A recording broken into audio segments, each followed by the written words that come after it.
একটা কথা বলি, আপনারা সবাই আমাদের ভাই। জুলাইয়ের সাথে যদি গাদ্দারি করেন, আমার বাপেও আমার বাপ না, ঠিক আমার মা আমার মা না, আমার সন্তান আমার সন্তান না। ঠিক। ছাত্র উপদেষ্টা দুইজন, আসিফ মাহমুদ, মাহফুজুল আলম, যদি সত্যি দায় ও দারদের রাজনীতি থেকে থাকে, জুলাই জনতার প্রতি আপনাদের দরদ থেকে থাকে, আজকে না আগামী 3 দিনের মধ্যে এই চেয়ার লাথি মেরে আমাদের কাতারে চলে আসেন। তোমরা কেন একা একা মাস্টার মাইন্ড হইতে গেলে আমারে বলো? ঠিক তোমরা কেন বললো না এই আন্দোলনের মাস্টার মাইন্ড 18 কোটি জনগণ? ঠিক। স্বরাষ্ট্র উপদেষ্টা 3 দিনের মধ্যে বলবেন কে তাকে ছেড়েছে। যদি আপনার কোনো দায় না থাকে আপনি ক্লিয়ার করবেন। জুলাইকে আমরা কোনো গাদ্দারের হাতে ছেড়ে দিব না। ঠিক। অতি দ্রুত, আমরা চুপ্পুকে চিনি না, কিছুকে চিনি না, ডিবি থেকে নাকি অথবা এসবি থেকে, বিমানবন্দর থেকে বলা হয়েছে হামিদ চলে যাচ্ছে, রাষ্ট্রপতির অফিস থেকে বলা হয়েছে ছেড়ে দেওয়ার জন্য। 3 দিন সময় দিচ্ছি। 3 দিন মানে 3 দিন। আগামী 3 দিনের মধ্যে সরকারকে বলতে হবে রাষ্ট্রপতির অফিস থেকে হামিদকে ছেড়ে দেওয়ার জন্য কে ফোন দিয়েছে, হু ওয়াজ দ্য ম্যান, বলতে হবে, নাম ধরে বলতে হবে। যদি বলতে না পারেন, এই দায় প্রধানত স্বরাষ্ট্র উপদেষ্টা। বলবেন রাষ্ট্রের মধ্যে অনেক মেকানিজম আছে, আর্মি ফাংশন করে, যে যে মনে চায় ফাংশন করুক। এত ফাংশনাল কথা মনে কইরা হাজার হাজার মানুষ শহীদ হয় নাই। আমাদের সাথে এখনো শত শত শহীদ পরিবারের কথা হয়। তারা বলেছে তাদের সন্তানদেরকে আমাদের সাথে পাঠাবে, এখনো পাঠায়। আহত ভাইদেরকে সামনে নামাই না এখন পর্যন্ত। সর্বশেষ ভদ্রতার সাথে হাতে পায়ে ধরে বলতেছি, এরপরে ভদ্রতাও থাকবে না, সভ্যতাও থাকবে না। বাথরুম পরিষ্কার করার ঝাড়ু, স্যান্ডেল নিয়ে কিন্তু রাস্তায় নামবো। যদি আমাদের জীবনই চলে যায়, শহীদদের পরিবারে যদি আবারও গণহত্যা চালানো হয়, আমার যেই ভাইয়ের একটা চোখ অন্ধ হয়ে গেছে, বাকি চোখটাও যদি অন্ধ হয়ে যায়, ইন্টারিম শুদ্ধ কিন্তু বাংলাদেশে রক্তের বন্যা বয়ে যাবে। বললাম আমাদেরকে বলা হয় আমরা ভায়োলেন্ট কথা কেন বলি, কাজ করে ভায়োলেন্ট। গণহত্যাকারীরা পালাইতে দেয়, হাজার হাজার কোটি টাকা খায়, বদমাইশি করে, টেন্ডারবাজি করে, গণহত্যা প্রত্যেকটা খুনিকে সীমান্ত পার করে দেয়। আমাদেরকে বলে কি এত উচ্ছৃঙ্খল কথা বলে কেন? মানে এদেরকে দরকারি হলো কথার আগে জুতো মারা, এইটা মারতে পারিনি, এইটা আমাদের ব্যর্থতা। তো দুনিয়ার যেই অসভ্য ভাষায় বললে এদের কানে লাগবে। আপনাদের মাধ্যমে বলি, এইখানে বসে স্বরাষ্ট্র উপদেষ্টাকে বলছিলাম, আপনি থানায় থানায় যান, রাতে রাতে যান, অন্তত ওনাকে একটা ধন্যবাদ জানাই। এই কথা বলার পরের দিনই উনি প্রত্যেকটা থানায় রাতে 10-12টা করে থানায় গেছে। আপনাদের মনে আছে কিনা? উনি রাস্তায় গেছে, উনি থানায় গেছে, এবং ঠিকই রাহাজানি বন্ধ হয়েছিল। কিন্তু আজকে স্বরাষ্ট্র উপদেষ্টা মুরব্বী মানুষ, আমার বাপের চেয়েও আপনি বড়। আর একবার আপনারে বলি, বাবা আপনি যা করছেন অনেক কিছু করছেন। আপনি প্রেস কনফারেন্স করে বলবেন এইখানে ফোন দেওয়ার সাথে আমার দায় আছে, আমার অমুক অফিসার ফোন দিছে, অথবা এই ব্যাপারে আমি কিছু জানি না, বাকি যে দেখবে জনতা ইনশাআল্লাহ। কিন্তু আপনি দায় নিবেন না, মুরব্বী মানুষ। অকাজ করলে বলেন, না করলেও ঘোষণা করেন। নাম্বার 2, আমরা ব্যানারে লিখেছি ছাত্র উপদেষ্টাদের পদত্যাগ চাই। ছাত্র উপদেষ্টারা যে 2টা মন্ত্রণালয় চালান, তার সাথে হামিদের মন্ত্রণালয় যাওয়ার সাথে কোনো ম্যাচ করে না। কিন্তু আমরা তাদেরকে কেন যেতে বলি? তাদেরকে যেতে বলার একটা মাত্র কারণ, চুপ্পুর অপসারণ করা যায় নাই, সংবিধান বাতিল করা যায় নাই, জুলাইয়ের ঘোষণাপত্র দেওয়া যায় নাই, ফ্যাসিস্ট গণহত্যাকে নিষিদ্ধ করা যায় নাই, গণহত্যার বিচার শুরু করা যায় নাই। এই না যাওয়ার কারণে লক্ষ মানুষ নিয়ে আমরা যখন সচিবালয় ঘেরাও করব, তখন আমাদের ছাত্র উপদেষ্টারা বলে, ভাই সরকার তো চাপে পড়ে যায়। এই মিয়া, এতজন ডজন ডজন উপদেষ্টার মধ্যে তোমরা মাত্র 2 জন, তোমরা আমাদেরকে থামাইতে আসো কেন? তোমরা তো থাইকে গুলো পারো নাই, পারছো এগুলো করতে। আজকে উপদেষ্টা মাহফুজুল আলম আমাকে বলেছেন, ফেসবুকে কমেন্টে অনেকে দেখেছেন, যে নাহিদ যে সরে গেছে তাতে লাভ হয়েছে কার? আমরা উল্টো প্রশ্ন করি, আপনারা যে ক্ষমতায় আছেন তাতে লাভ হইতেছে কার? না বলেন, আপনারা যে ক্ষমতায় আছেন কোন জিনিসটা হইতেছে? বরং আপনারা ক্ষমতায় থাকার কারণে তারা বলতে পারতেছে আমাদের সাথে ছাত্ররা আছে, আমাদের সাথে জনতা আছে। আপনারা তো মাত্র 2 জন, আপনারা তো আন্তরিক চেষ্টা করলে অনেক কিছু পারেন না, আমরা জানি। আপনাদেরকে বলি, এই সমস্ত দায় নিয়ে আপনারা যদি সৎ সাহস থাকে, তাহলে প্রেস কনফারেন্স করে বাংলাদেশের সমস্ত জুলাই জনতার পক্ষ থেকে অনুরোধ জানাইতেছি, আপনারা পদত্যাগ করেন। আপনারা পদত্যাগ করবেন এটা বলে যে আমরা জনতার একটা দাবি ওই সরকারকে দিয়ে বাস্তবায়ন করাইতে পারি নাই। আমরা ফ্যাসিস্ট আওয়ামী লীগকে নিষিদ্ধ করার কোনো উদ্যোগ নিতে পারি নাই। যখন আমরা গণহত্যার বিচার করব, তখন গণহত্যাকারী রাতের আধারে প্রোটোকল নিয়ে পালাই যেতে পারতেছে। তখন এই চেয়ারে বসে থাকার ন্যূনতম বৈধতা আমাদের নাই।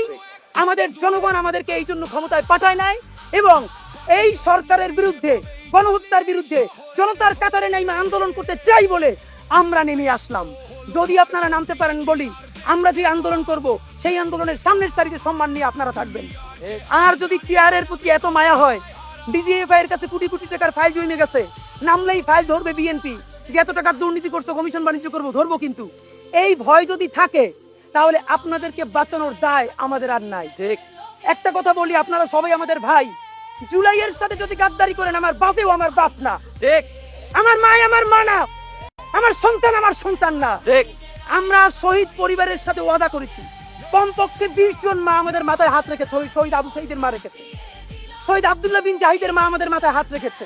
ফাহমিনের মা পরশু এসে বলেছে, বাবা যতদিন আন্দোলন করবা, 2টা ছেলে আল্লাহ দিছে, একটা শহীদ হইছে, আর একটা তোমাদের হাতে দিয়ে দিলাম, ও সকল প্রোগ্রামে আসবে, আমিও আসবো। বিচার না কইরা আল্লাহর কসম তোমরা রাস্তা থেকে ছাড়বা না। আমরা ওয়াদা করেছি, আমরা এই বিচার না দেখা হয়তো আমাদের লাশ যাবে আমাদের বাবা মায়ের কাছে, অথবা বাংলাদেশে গণহত্যার বিচার হবে, এর আগে আমরা ছাড়বো না। ছাত্র উপদেষ্টা 2 জন, আসিফ মাহমুদ, মাহফুজুল আলম, যদি সত্যি দায়দারদের রাজনীতি থেকে থাকে, জুলাই জনতার প্রতি আপনাদের দরদ থেকে থাকে, আজকে না আগামী 3 দিনের মধ্যে এই টিয়ার লাথি মেরে আমাদের কাতারে চলে আসেন। স্বরাষ্ট্র উপদেষ্টা 3 দিনের মধ্যে বলবেন কে তাকে ছেড়েছে। যদি আপনার কোনো দায় না থাকে আপনি ক্লিয়ার করবেন। নাম্বার 3, নতুন প্রোপাগান্ডা ছড়ানো হচ্ছে কি এভাবে, চুপ্পু জানে। আপনাকে বলি, চুপ্পুকে কারা রেখে দিয়েছে কম বেশি আমরা জানি। চুপ্পুকে রাখার একটা রাজনীতি হলো, আমরা যত অকাজ সবাই মিলে করব, একজন তো লাগবে যার উপর চাপাই দেওয়া যায়। সেই ছেলেটা হইলো ক্লাসের, আছে না, টিচার বেশি যখন টাইম ক্লাস নিয়ে ফেলে, এরপর তারে কেউ বলে না, একটু বোকা শোকা তারে দিয়ে বলায়, যাতে ছাইরে দিলেও ভালো, আর যদি ধমক খায় চাইলেও ও খাক। চুপ্পু হলো সেই ক্লাসের ছেলেটা। এর মানে তুমি যাইতেও পারবা না। আমরা সবাই মিলে যখন কোনো অকাজ করব, কারো দায় দেওয়ার জন্য পাবো না, তখন বলবো এটা রাষ্ট্রপতির অফিস দিয়ে বলছে, কারণ চুপ্পুর তো কোনো ভয়েস নাই। চুপ্পুটাকে এই দেশে চুপ্পু বলতে ফাংশনাল কিছু নাই। চুপ্পুরে যারা রাখছে তাদেরকে আমাদেরকে বের করতে হবে। সেইটা যদি বিএনপি হয়, তাহলে বিএনপিকে জনপ্রতিরোধের শিকার হইতে হবে। সেইটা যদি জামাত ইসলামী হয়, জামাতকে জনপ্রতিরোধের শিকার হইতে হবে। আমাদের এনসিপির ভাইদেরকে জিজ্ঞেস করি, জুলাই জনতাকে নিয়ে তোমরা একটা দল করতে পারো নাই কেন? জবাব দাও। কেন আজকে 2-3টা দল হইতেছে? তোমরা একটা করছো, শুক্রবার আরেকটা হবে, পরশু আরেকটা হবে, কেন? তোমরা কেন একা একা মাস্টার মাইন্ড হইতে গেলে আমারে বলো। তোমরা কেন বললো না এই আন্দোলনের মাস্টার মাইন্ড 18 কোটি জনগণ? তোমরা কেন বলো না এই আন্দোলনের মাস্টার মাইন্ড সেই শহীদ আনাস, ওয়াসিম, মুগ্ধ, সকলে মাস্টার মাইন্ড? আমরা সবাই জুলাইয়ের খাদেম। নতুন শুরু করছে, কতদিন বলে এই আমার ইমাম, কতক্ষণ বলে ও আমার ইমাম। আমরা জানাই দেই, এই জুলাইয়ে বাংলাদেশে কোনো ইমাম নাই।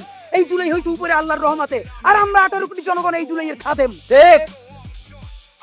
আপনাদেরকে আমরা জানাতে চাই সবথেকে গুরুত্বপূর্ণ কথা, বারবার এই যে উপদেষ্টাগুলো নিয়োগ দেওয়া হচ্ছে জনগণের পয়সায়, ডক্টর ইউনূস সাহেব এই কথাটা আপনার বরাবর, আবারও বলি আপনার বরাবর। আপনি প্রায় ডজন খানেক বিদেশি এক্সপার্ট এনেছেন বাংলাদেশে, আমরা প্রশংসা করেছি। আপনি বিনিয়োগের জন্য এক্সপার্ট আনা বুঝেন, আপনি আরো বিভিন্ন কাজবাজের জন্য তথ্য প্রযুক্তি আইন কেমন হবে আপনি এক্সপার্ট আনা বুঝেন।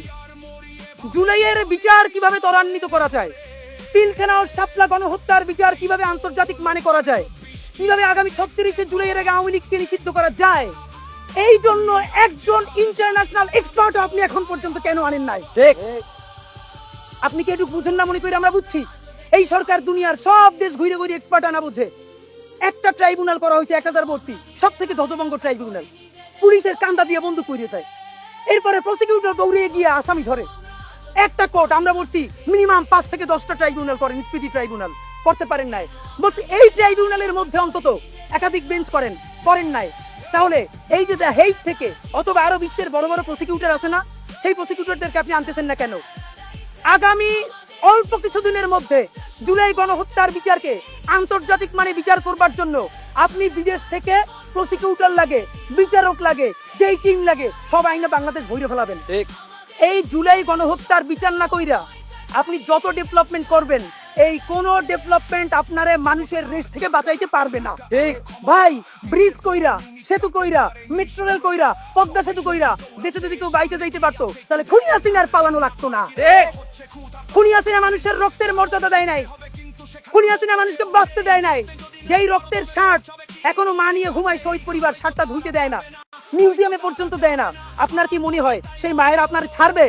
মুরব্বী, হাতেও ধরি পায়েও ধরি, আপনার বয়স প্রায় শেষ, এখন পর্যন্ত আপনার উপর আমরা আস্থা রাখতে চাই। আপনারে যেন জুলাইয়ের গাদ্দার বইলে ঘোষণা দেওয়া না লাগে, আল্লাহর কাছে দোয়া চাই, আপনার সহযোগিতা চাই। আপনি যদি না পারেন বলেন আমি চলে যাচ্ছি। জুলাইকে আমরা কোনো গাদ্দারের হাতে ছেড়ে দিব না। ঠিক।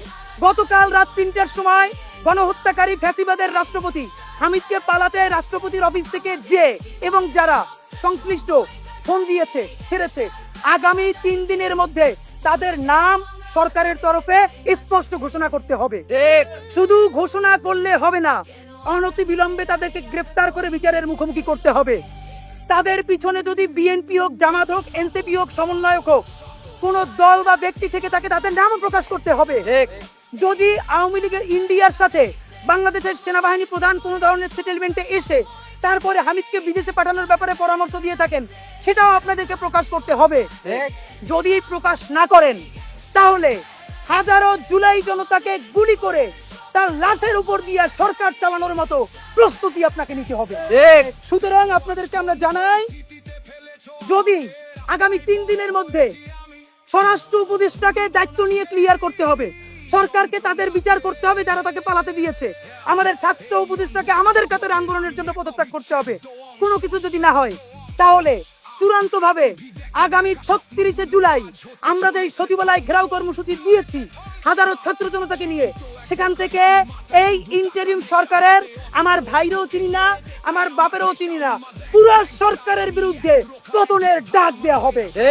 সুতরাং সেই পতনের মুখোমুখি হওয়ার আগ পর্যন্ত হামিদকে যারা পালাতে দিয়েছে তাদেরকে আপনারা দ্রুত ধরুন, গ্রেফতার করুন। ছাত্র উপদেষ্টারা পারলে গণহত্যার বিচারের জন্য স্টেটমেন্ট দিন, আর নইলে পদত্যাগ করুন। পুরো সরকার আওয়ামী লীগের বিরুদ্ধে কি বিচার করবেন বলুন। যদি না পারেন আপনাদের সাথে দেখা হবে। চাইলেই 3 দিন পরে সচিবালয় ঘেরাও দিতে পারতাম, দেই নাই, বারবার পারবো না, জান বের হয়ে যাচ্ছে। আর একদিন যাব সচিবালয়ে, সেই দিন আমরা বাড়ি ফিরবো, আর নইলে এই গাদ্দার সচিবের উপদেষ্টারা বাড়ি ফিরবে। এর মধ্যে আর কোনো যদি কিন্তু থাকবে না। সেই পর্যন্ত সবাইকে আমাদের লড়াইয়ে, আমাদের সংগ্রামে সাথে থাকার জন্য বিশেষভাবে অনুরোধ করছি। বাংলাদেশ জিন্দাবাদ, ইনকিলাব জিন্দাবাদ।